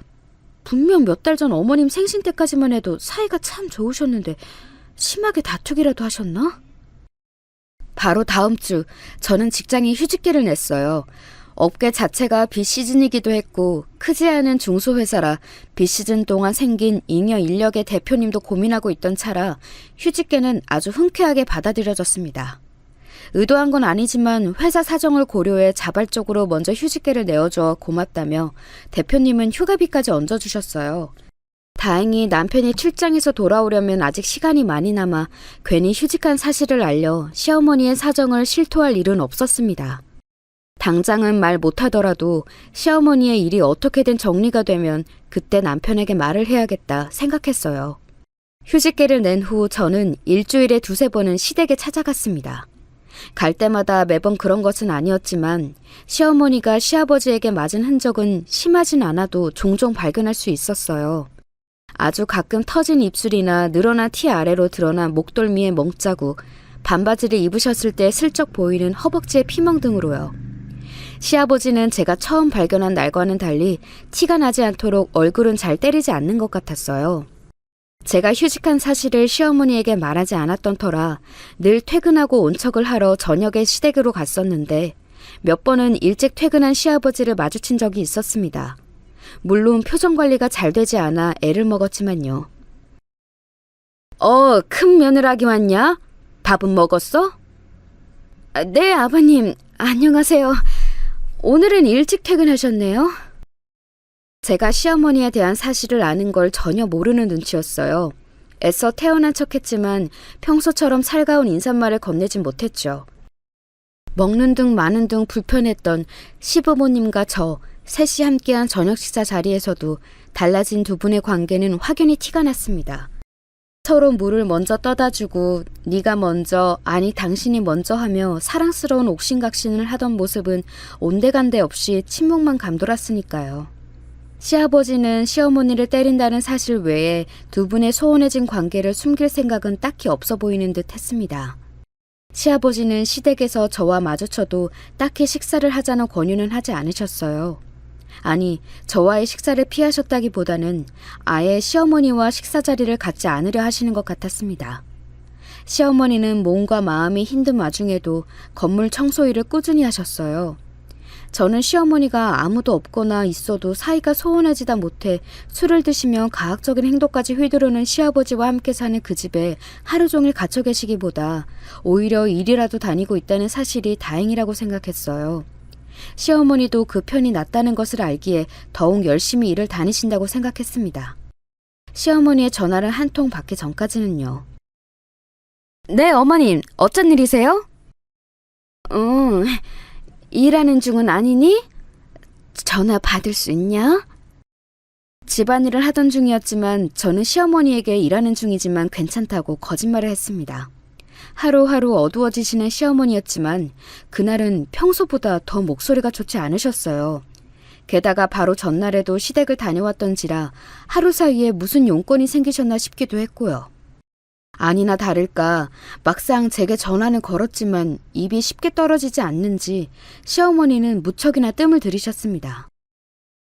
그게 말이다. 민수 어머마, 혹시 돈을 좀 꾸어줄 수 없겠니? 내 이번 달에 경조사가 좀 많았어서 말이다. 다음 달에 꼭 갚아주마. 아범에게 말하지 말고. 얼마든지 어머님. 그런데 생활비는 아버님께 이야기하시지 않고요? 시어머니는 아무런 대답도 하지 못하셨습니다. 무심코 말을 내뱉은 저는 순간 아차 싶었어요. 시어머니가 악착같이 청소일을 계속 다니셨던 이유를 깨달은 거죠. 시아버지께선 시어머니를 때리실 뿐만 아니라 생활비조차 끊으신 겁니다. 두 분의 사이가 틀어진 것은 시어머니의 취업 이유가 아닌 그 이전부터였던 거예요. 시아버지가 생활비를 주지 않으셨기 때문에 시어머니는 노년에 태어나서 처음으로 일자리를 애써 구하셨던 거였습니다. 자식들이 걱정할까봐 뒤늦게라도 경제활동을 해보고 싶다는 핑계를 대시면서요. 저는 행여 시어머니가 곤란하실까 급하게 말을 돌리며 얼마나 필요하신지 물었습니다. 시어머니께서 말씀하신 금액은 예상보다는 조금 많은 액수였지만 저는 두말하지 않고 그 자리에서 계좌로 이체를 해드렸어요. 미안하다 어머마. 꼭 이자까지 쳐서 갚으마. 정말 고마워. 그게 무슨 말씀이세요 어머님. 그렇게 말씀하시면 너무 서운해요. 엄마랑 딸 사이인데요. 정 부담스러우시면 그동안 해주신 반찬값이라고 생각해 주세요. 꼭이요. 뭐가 자꾸 미안하고 고맙다는 건지 시어머니는 자꾸만 저를 울컥하게 만들었습니다. 그리고 시어머니가 걱정되어 그날 저녁도 시댁에 찾아갔는데 정말 머리끝까지 화가 치밀어 오르더군요. 글쎄 시어머니께서 희미하게 다리를 절고 계시는 게 아니겠어요? 어머님, 다리는 또 왜 그러세요? 괜한 오해 말거라 어머마. 청소하다 계단에서 살짝 넘어져서 그래. 거짓말하지 마세요. 제가 그동안 몰라서 참고 있는 줄 아세요? 아이, 얼마나 심하게 때렸으면 다리까지 저시는 거예요. 아이, 속상해서 정말. 괜찮다. 나는 괜찮아. 괜찮기는 뭐가 괜찮아요. 안 되겠어요. 역시 민수 아빠에게 말을 해서 우선 어머님하고 아버님을 떼어놓아야겠어요. 저희 집으로 같이 가요, 어머님. 제발요. 저는 시어머니에게 빌다시피 애원했습니다. 그렇게 맞으면서도 왜 자꾸 이 집에 계시겠다는 건지 정말 이해할 수가 없었어요. 평생을 시아버지 곁에서 순종적으로 사셔서 시아버지 곁을 떠날 엄두가 나지 않으셨던 걸까요? 지난번과 마찬가지로 시어머니는 한사코 거절하셨습니다. 남편에게도 말하지 말아달라는 부탁과 함께요. 아버님이 생활비도 안 주시는 거죠. 어머님 드시는 게 저게 뭐예요? 저희 집에 가면 제가 밥도 다 차려드릴게요. 저 휴직해서 시간도 많아요. 민수도 어머님 오시면 정말 좋아할 거예요. 시어머니가 혼자 때우시는 끼니는 매번 흰죽이나 흰밥에 김치, 김이었습니다. 소화가 안 되고 입맛이 없으셔서 그러나 보다 했었는데 어제 시어머니의 전화 내용과 오늘 식탁 위에 차려진 흰죽을 보니 생활비를 아끼시려고 하는 것이 분명해 보였습니다. 혹여 직장 다니는 제가 힘들까 오지 않으시려 하는 걸까봐 저는 그동안 숨겨온 휴직 사실까지 실토했어요. 하지만 시어머니의 태도는 요지부동이었습니다. 시어머니와의 실랑이 끝에 두 손 두 발 닫은 저는 무슨 일이 생기면 반드시 연락하라는 말을 시어머니에게 신신당부하며 못 이긴 척 시댁을 나섰습니다. 하지만 이대로 있을 수는 없었어요. 저는 집에 돌아간 즉시 아들인 민수가 듣지 못하게 안방으로 들어가 동서들에게 전화를 했어요. 내일 시간이 되면 서방님들 몰래 저녁에 잠시들 만나자고요. 평소와 다른 제 목소리에 두 동서는 두말없이 알았다고 대답했습니다. 그렇게 다음날 저녁 우리는 시댁 근처의 한 카페에 모였어요. 형님, 갑자기 무슨 일이세요? 그러게요. 대뜸 모이자고 하셔서 놀랐어요. 그것도 남편과 아주버님들께 비밀로 해달라고 하셔서요. 그게 말이지. 나 사실 요새 휴직하고 시댁에 자주 왕래하고 있어. 어머님 찾아뵙느라고. 예? 휴직이요? 어머니께 무슨 일 있으세요? 저희한테는 아무 말씀 없으셨는데 큰일이라도 난 거예요? 제가 추궁할 때 쉽게 대답하지 못했던 시어머니의 마음이 이랬던 것일까요? 단단히 마음을 먹고 동서들을 불렀건만 입술이 쉽사리 떨어지지 않았습니다. 막상 말하려니 흡사 참담한 마음이 들기까지 했어요. 평화로운 우리 가족에게 균열이 가고 있다고 실토해야 하는 일이니까요. 저는 처음 시어머니 얼굴에서 발견한 푸른 멍, 몸 곳곳의 피멍들, 그리고 절뚝이며 청소일을 하셨을 시어머니의 모습까지 머릿속에 떠올렸습니다. 침을 꼴깍 삼키곤 천천히 그동안 시댁에서 보고 들은 내용들을 동서들에게 말해줬어요. 그런 끔찍한 일이... 형님, 믿어지지가 않아요. 그 아버님이 그렇게 사이가 좋으셨던 어머님을요? 정말이에요? 잘 믿을 수 없는 일인 거 나도 알아. 나도 내 눈으로 봤을 때 두 눈을 의심했어. 심지어 아버님이 어머님에게 생활비조차 주지 않으시는지 어제 나한테 돈까지 빌려달라고 하시더라고. 속상해서 혼났다니까. 예상했던 대로 동서들은 경악을 금치 못했습니다. 그도 그럴 것이 동서들 또한 휴직하기 전에 저처럼 일이 너무 바빴고 심지어 아이들이 아직 어린 터라 몇 달간 시댁에 왕래하지 못했었거든요.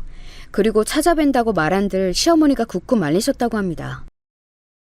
어쩐지 저희가 시간 내서 찾아가려고 해도 어머님이 한사코 됐다고 하시더라고요. 일하느라 어머님이 너무 피곤하시다면서 너희도 힘들 테니 명절이나 되면 보자고요. 저희에게도 똑같이 말씀하셨어요. 그래도 찾아뵀어야 되는데 저희가 너무 무신경했네요. 죄송스러워서 어떡해요. 마음 약한 둘째 동서는 눈물을 글썽이기까지 했습니다. 첫째 동서는 눈물을 보이지는 않았지만 두 동서 모두 저처럼 평소 자주 찾아뵙지 못한 죄송스러운 마음이 무거워 보였어요. 우리 셋은 머리를 맞대고 이 상황을 어떻게 해결해야 하는지 두 분의 사이가 소원해진 것이 무엇 때문인지 추측해보기 시작했습니다. 혹시 아버님 사업에 문제가 생기신 건 아닐까요? 그래서 속상한 마음에 몇 개월 동안 술을 많이 드셨다든지. 그렇진 않았어. 저번 달엔 인터넷에 기사도 났던걸? 동종업계 작은 계열사 하나를 인수했다고 말이야. 활짝 우는 아버님 사진도 같이. 그리고 혹여 속상한 일이 있으셨다고 해도 어머님을 때린다는 건 그 어떤 상황에서도 용납이 안 되는 일이에요. 그것도 그렇지. 시어머니를 억지로 끌어내 우리 집으로 모셔오자든지 돌아가면서 하루 종일 어머님 곁에 붙어 있자든지 등 여러 가지 의견이 나왔지만 뚜렷한 해결책은 보이지 않던 때였습니다. 어머, 저기 아버님 아니에요? 제 맞은편에 앉아있던 동서가 제 어깨 너머를 손가락으로 가리켰어요. 저와 첫째 동서는 고개를 돌려 뒤를 돌아봤습니다. 카페 문으로 시아버지가 막 들어오려던 참이었어요. 혼자가 아닌 웬 머리 긴 중년 여자의 어깨에 손을 올린 채로요. 형님, 아버님이 바람이 나셨나 봐요. 쉿, 다들 조용히 하고 고개 숙여. 너무 놀란 첫째 동서는 말까지 더듬었습니다. 저는 저도 모르게 목소리를 낮추며 동서들에게 숨으라고 손짓했어요. 왠지 시아버지가 우리를 보면 안 될 것만 같았습니다. 그리고 제 예상은 적중했어요. 시아버지와 낯선 여자는 음료 2잔을 들고 숨어있는 우리를 지나쳐 2자리 뒤에 자리를 잡았습니다. 고개를 흘끗 들어 몰래 훔쳐보니 여자는 시아버지의 품에 폭 안긴 채 허리를 껴안고 거의 기대다시피 나란히 앉아 있었습니다. 넓은 공간치고 카페가 시끄럽지는 않았던 터라 두 사람의 이야기는 바로 옆에서 말하듯 선명하게 귓속으로 흘러들어왔어요. 상철 씨, 그래서 상철 씨 집엔 도대체 언제쯤 가볼 수 있는 거예요? 좀만 기다려봐.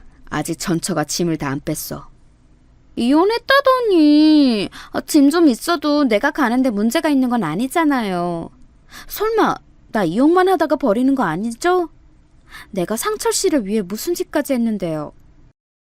앙탈은 기다려봐. 너한테 그 여자와 살았던 흔적을 보여주기 싫어서 그래. 서류 정리도 아직 안 됐고 조금만 더 참을성 있게 기다리라고. 대신 그럼 오늘 당신네 집에서 자고 갈까? 시아버지의 말에 수줍게 까르르 웃는 여자의 웃음소리가 들렸습니다. 우리는 새파랗게 질린 얼굴로 서로 시선을 주고받았어요. 각자 남편들의 아버지인 시아버지의 나쁘끄러운 대화에 정말 어쩔 줄 모르겠더라고요. 그 대화를 끝으로 그들은 입맞춤이라도 하듯 잠시 쪽쪽 소리가 들리더니 이내 자리에서 일어났습니다. 카페 문이 열리고 닫히는 소리가 난 지 한참이 지나자 그제야 우리 셋은 숙였던 고개를 들고 다시 편하게 의자에 앉았습니다. 세상에, 지금 우리가 뭘 본 거예요? 게다가 이미 이혼을 했다뇨? 첫째 형님, 두 분 벌써 이혼 이야기까지 나오신 거예요? 나도 잘 모르겠지만 그건 아닌 것 같아. 어머님이 같이 안 산다고 거짓말을 하신 거 보면, 그리고 벌써 이혼 서류를 내셨다면 그렇게 중요한 일은 우리 남편이나 서방님들에게도 이야기하셨겠지. 저도 굉장히 혼란스러운 상태였지만 시아버지가 불륜녀에게 거짓말을 하고 있다는 것쯤은 유추해낼 수 있었습니다. 그리고 그 여자는 시아버지를 위해 무언가를 한 것 같았어요. 저는 오늘 밤도 아무도 없는 집에서 흰죽을 먹으며 혼자 쓸쓸하게 잠드실 시어머니를 떠올렸습니다. 너무도 시어머니가 가여웠어요. 저런 꼴을 보고도 가만히 있을 수는 없었습니다. 우리가 뭐라도 해보자, 동서들. 시간이 많은 내가 뭐라도 해볼게. 내가 연락하면 동서들이 적극적으로 좀 도와줘. 서방님들한테는 아직 말하지 말고. 나도 민수 아빠한테 이야기하지 않을게. 같은 여자로서 어머님을 도와드려야 되지 않을까? 제 말에 동서들이 고개를 주워겼습니다. 굳이 같은 여자로서 라는 말을 하지 않았더라도 우리 셋 모두 시어머니를 무척이나 좋아했기에 모두 같은 마음이었을 거예요. 다음 날 우린 각자 여유가 되는 만큼 돈을 모아 아버님에게 사설 탐정을 붙였습니다. 꽤 많은 돈이 들었지만 상관없었어요. 저에게 남편의 어머니 그 이상으로 잘해주셨던 시어머니를 위해서라면요. 며칠이 걸려도 상관없으니 불륜녀와 시아버지의 관계를 자세히 알아봐달라는 의뢰와 함께 저는 시아버지의 약점 또한 알아봐달라고 부탁하였습니다. 그렇게 사설 탐정에게 연락이 없는 며칠 동안 저와 동서들은 번갈아가며 혹은 다같이 시댁의 얼굴 도장을 찍었습니다. 그 전보다도 더욱 집에 늦게 혹은 아예 들어오지 않은 모양인지 시아버지 얼굴은 본 적이 없었어요. 저는 지금은 오히려 다행이라고 생각했습니다. 두 분이 마주치지 않으면 적어도 시어머니가 맞는 일은 생기지 않을 테니까요. 시어머니는 동서들까지 이렇게 자주 들이닥치자 처음엔 저를 원망어린 눈빛으로 몇 초간 바라보셨지만 그 이상 말씀은 없으셨습니다. 차마 조용히 있을 수가 없었던 저를 이해해 주시는 듯 했어요. 물론 제 추측이지만요. 의뢰를 맡긴 사설 탐정에게 연락이 온 것은 정확히 일주일 뒤였습니다. 여기 의뢰하신 내용들을 정리한 서류입니다. 혹시 필요하실까 싶어 사진도 몇 장 찍어왔어요. 몇 장의 사진과 A4 용지 여러 장에 빼곡히 적힌 내용은 이러했어요. 시아버지의 불륜 상대는 바로 작년에 아버님이 인수한 작은 동종업계 회사 대표의 부인이었답니다. 아까 제가 인터넷에서 봤다고 했던 기사 있죠? 거기에 나왔던 그 회사요. 회사가 시아버님 회사에 인수당한 후 사실상 망한 그 대표와 불륜녀는 합의혼을 요구했고 그대로 받아들여졌다고 합니다. 위자료도 두둑하게 받고요. 표면상으로는 이혼 이후 저희 시아버지와 불륜을 시작했다고 합니다. 물론 지금은 시아버지가 이혼을 한 줄 알고 있고요. 근데 사실은 그게 아닙니다. 아니면요? 마혜경 씨는 전 남편의 회사가 망하기 전부터 당신 시아버지와 불륜 관계였어요. 아니, 자기 남편 회사를 말아먹게 한 사람하고 꾸준한 불륜 관계를 가져왔다고요? 아니요, 회사를 말아먹게 한 건 마혜경 씨 본인입니다. 김영태 씨와 불륜을 시작한 이후 몇 년간 꾸준히 회사에 기밀 정보를 넘겨왔어요. 김영태 씨는 그동안 호시탐탐 기회를 노리다가 그 회사의 위기 때 자금을 투자 형식으로 대거 빌려줬다가 갑자기 갚으라고 종용했어요. 당연히 그만한 자금이 없었던 마혜경 씨 전 남편의 회사는 그대로 김영태 씨에게 넘어간 거죠. 생각보다 스케일이 큰 이야기였어요. 저는 입을 다물지 못했습니다. 뒷내용을 읽어보니 더 가관이었어요. 불륜녀는 시아버지에게 이혼을 종용했고 너무 많은 도움을 받았거니와 불법적인 일을 같이 도모한 불륜녀의 심기를 거스르기 힘들었던 시아버지는 시어머니에게 이혼을 강요하며 뜻대로 되지 않자 술을 마시고 과격한 행동을 취하기 시작했던 겁니다. 그 기간이 길어지자 시아버지는 불륜녀에게 이혼 서류를 내고 이혼 유예 기간 동안 별거 중이라며 거짓말을 했고 불륜녀는 그 말을 철석같이 믿고 있고요. 시어머니는 시아버지의 으름장과 회유, 공격적인 행동과 생활비를 끊는 등의 횡포에도 이혼을 하시지 않고 버티고 계셨던 거고요. 저는 이 사실을 동서들에게 알렸습니다. 생각보다 더한 사연에 동서들도 화를 주체하지 못했어요. 어떻게 아버님이 그러실 수가 있어요? 어머님이 그동안 아버님께 어떻게 내조를 하셨는데요? 근데 어머님은 왜 그 지경이 될 때까지 이혼을 안 해주시는 거래요? 아버님이 땡전 한 푼 없이 내쫓으시려고 했나 봐. 우리 민수 아빠랑 서방님들을 부족함 없이 키워낸 것도 다 본인 공이라면서 어머님이 여태 한 일은 밥을 축내는 일뿐이었다고 전화에 대고 길 한복판에서 소리치는 걸 사설탐정이 직접 들었대. 세상에, 그 다정하시던 아버님 맞아요? 정말 여자에 미치면 배는 게 없다더니 아버님이 딱 그 꼴이네요. 그래서 이제 어떻게 하실 생각이세요, 첫째 형님? 둘째 동서의 물음에 저는 탐정에게 덧붙여 부탁했던 시아버지의 약점에 대해 이야기를 꺼냈습니다. 불륜녀 전 남편 회사를 망하게 한 원인이 바로 아버님의 모략이었나 봐. 여기서 문제는 불륜녀와 짜고 아버님이 그 회사뿐만 아니라 아버님 회사의 문서마저 위조했던 거지. 그건 사문서 위조의 사기죄 아닌가요? 변호사를 통해 물어봐야겠지만 딱 봐도 중범죄 아니겠어? 한 회사를 망하게 했다고. 그럼 이제 어쩌죠?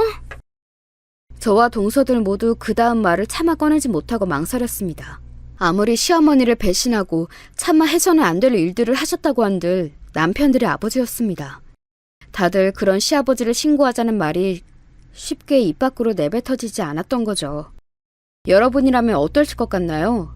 남일이었다면 고민하지 않고 시아버지를 물먹이라며 적극 추천하겠지만 막상 제 일이 되니 선뜻 결정하기가 어려웠습니다. 우리 셋 모두 결정하지 못하고 선택의 기로에서 고민하던 때였어요. 갑자기 제 핸드폰에 진동이 울리기 시작했습니다. 시어머니였어요.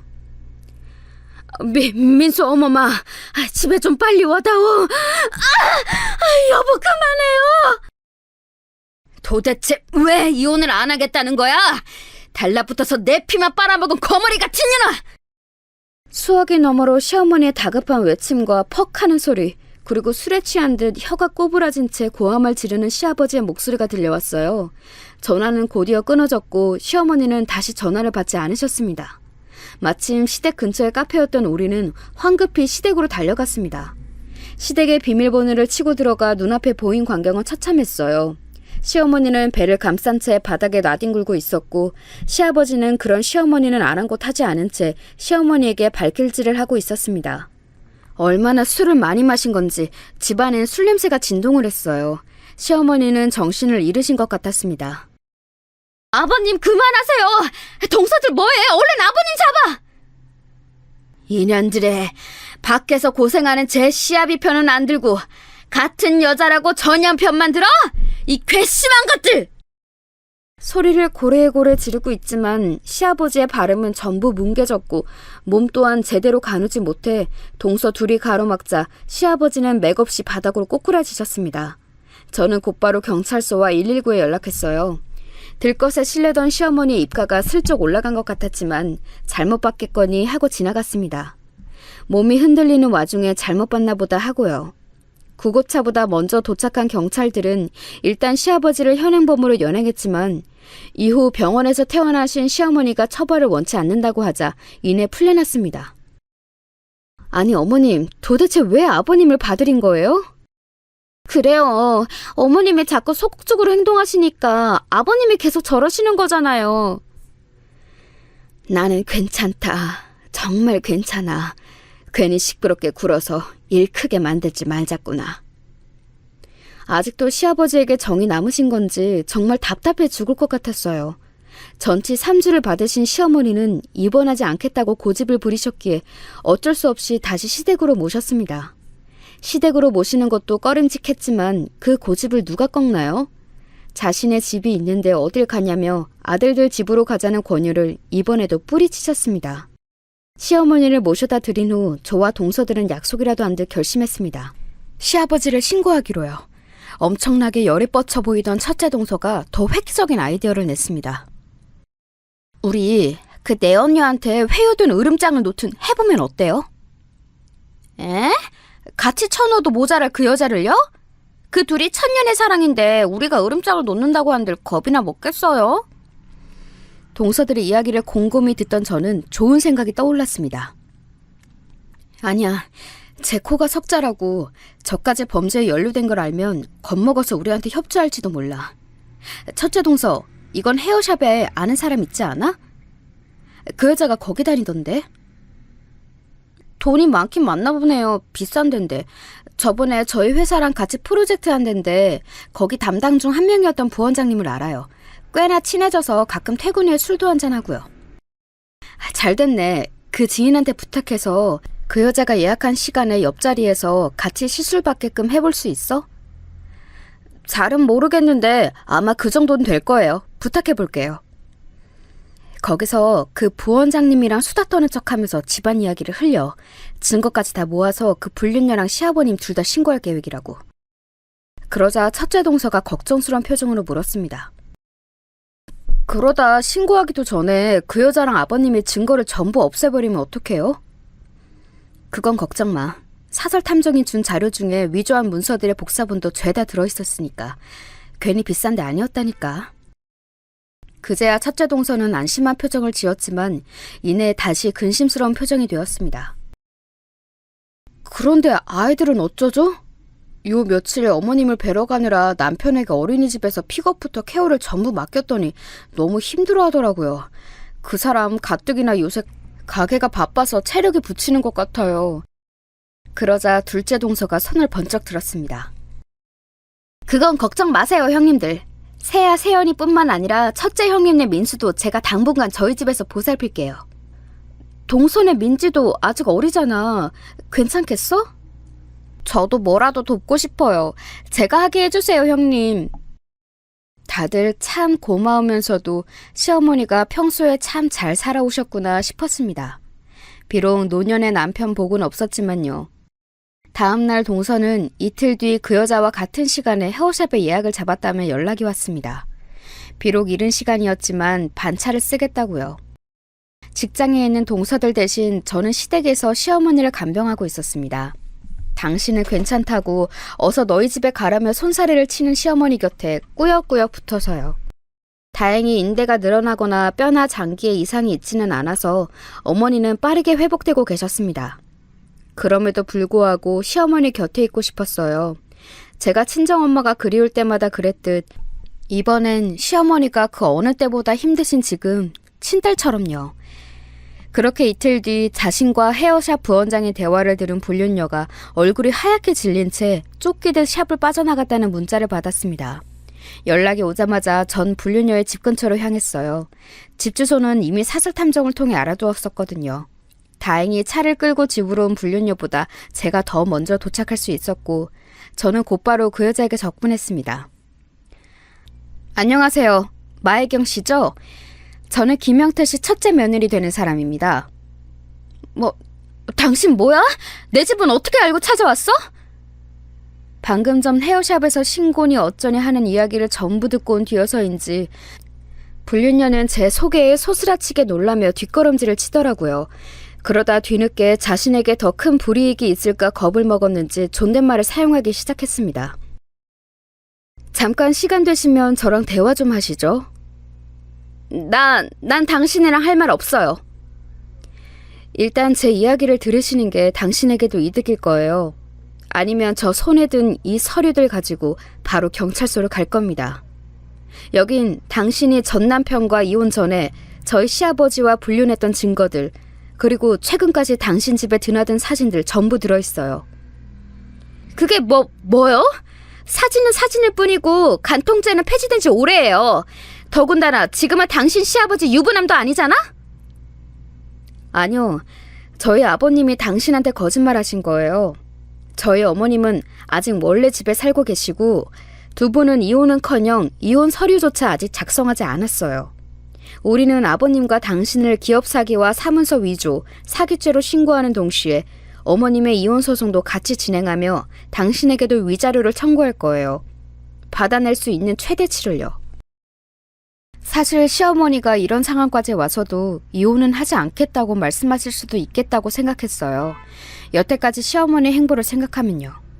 그렇다고 그 여자 앞에서 티를 내지는 않았죠. 결국 꼬리를 내린 불륜녀는 저와 함께 근처 카페로 자리를 옮겨 대화하는 것에 동의했어요. 자리를 옮겨서도 커피가 나오기 전까지 불륜녀와 저 사이엔 꽤 긴 침묵이 흘렀습니다. 커피가 서빙되자 저는 우선 커피로 목을 축인 후 본론을 꺼냈습니다. 솔직하게 말해주세요. 당신이 저지른 모든 짓을 저희 아버님 외에 아는 사람이 또 있나요? 너무 직접적인 저희 물음에 불륜녀는 당황한 듯 보였어요. 뭐라 말해야 할지 고민하던 그 여자는 이내 빠져나갈 틈은 진작부터 없었을 것을 예상하고는 포기한 듯 대답했어요. 아니요, 없어요. 잘 됐네요. 단도직입적으로 얘기할게요. 이 서류에 있는 마혜경 씨가 한 불법적인 일들 모두 저희 시아버지에게 뒤집어 씌워주세요. 그럼 당신은 빼고 모두 아버님이 저지른 일로 신고할게요. 아버님이 억울하다고 한들 증인이 없으니까요. 뭐라고요? 아무리 그래도 내가 영태 씨를 배신하는 짓을 할 것 같아요?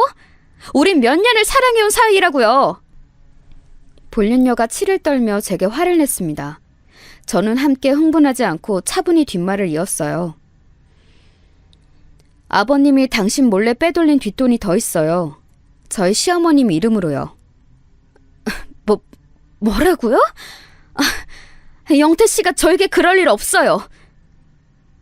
아니면 왜 아버님이 여태 이혼 소송을 걸지 못하고 저희 어머님께 질질 끌려다니겠어요? 이대로 이혼하면 그 돈들은 고스란히 저희 어머님에게 넘어가니까요. 그렇다고 마혜경 씨에게 솔직히 말하자니 자신에 대해 너무 많이 알고 있는 당신이 배신할까봐 이혼했다고 일단 거짓말로 둘러댄 거죠. 어찌 보면 당신도 속은 거예요. 알겠어요? 그런... 여기 이 서류들 속에 어머님 앞으로 빼돌린 뒷돈들에 대한 증거까지 다 있어요. 어쩌실래요? 이래도 아버님과의 의리를 지키고 같이 감옥에 가시겠어요? 아니면 혼자라도 살아남으실래요? 뒷일은 더 듣지 않으셔도 뻔하죠? 배신감에 부들대던 불륜녀는 반드시 시아버지에게 모든 죄를 다 뒤집어 씌우겠노라 제게 약속하고 음성 녹음까지 배신하지 않겠다는 의미로 남겨놓았습니다.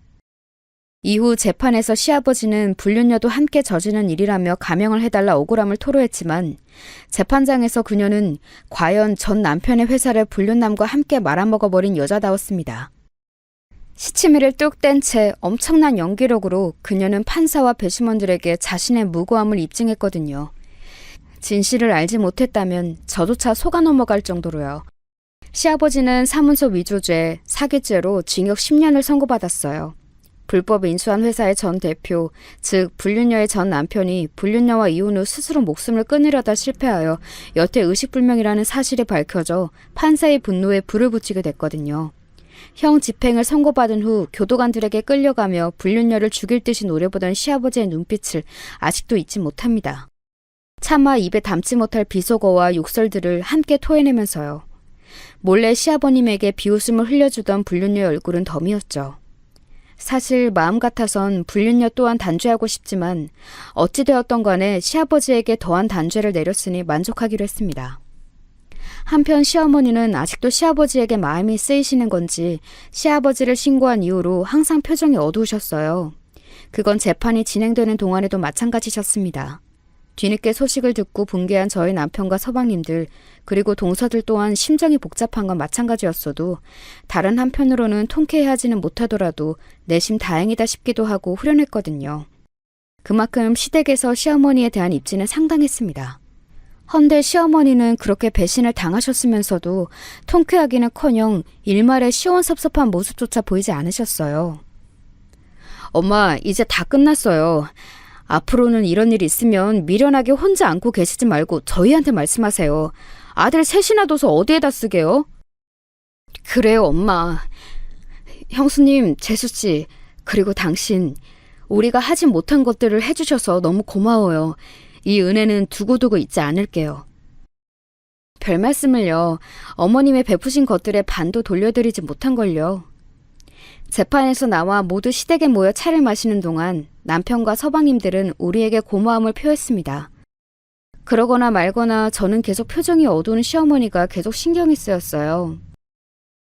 어머님, 이제 그만 아버님과 이혼하세요. 어머님께 몹쓸 짓들을 하셨는데 왜 아직도 그렇게 쓸쓸한 표정이세요? 엄마, 아무리 살아온 세월이 같다지만 설마 아직도 아빠한테 미련이 남은 거예요? 남편이 쯧하고 혀를 내둘렀습니다. 저와 남편의 말에 다들 한마디씩 보태자 시어머니는 못 이긴 척 입을 여섰습니다.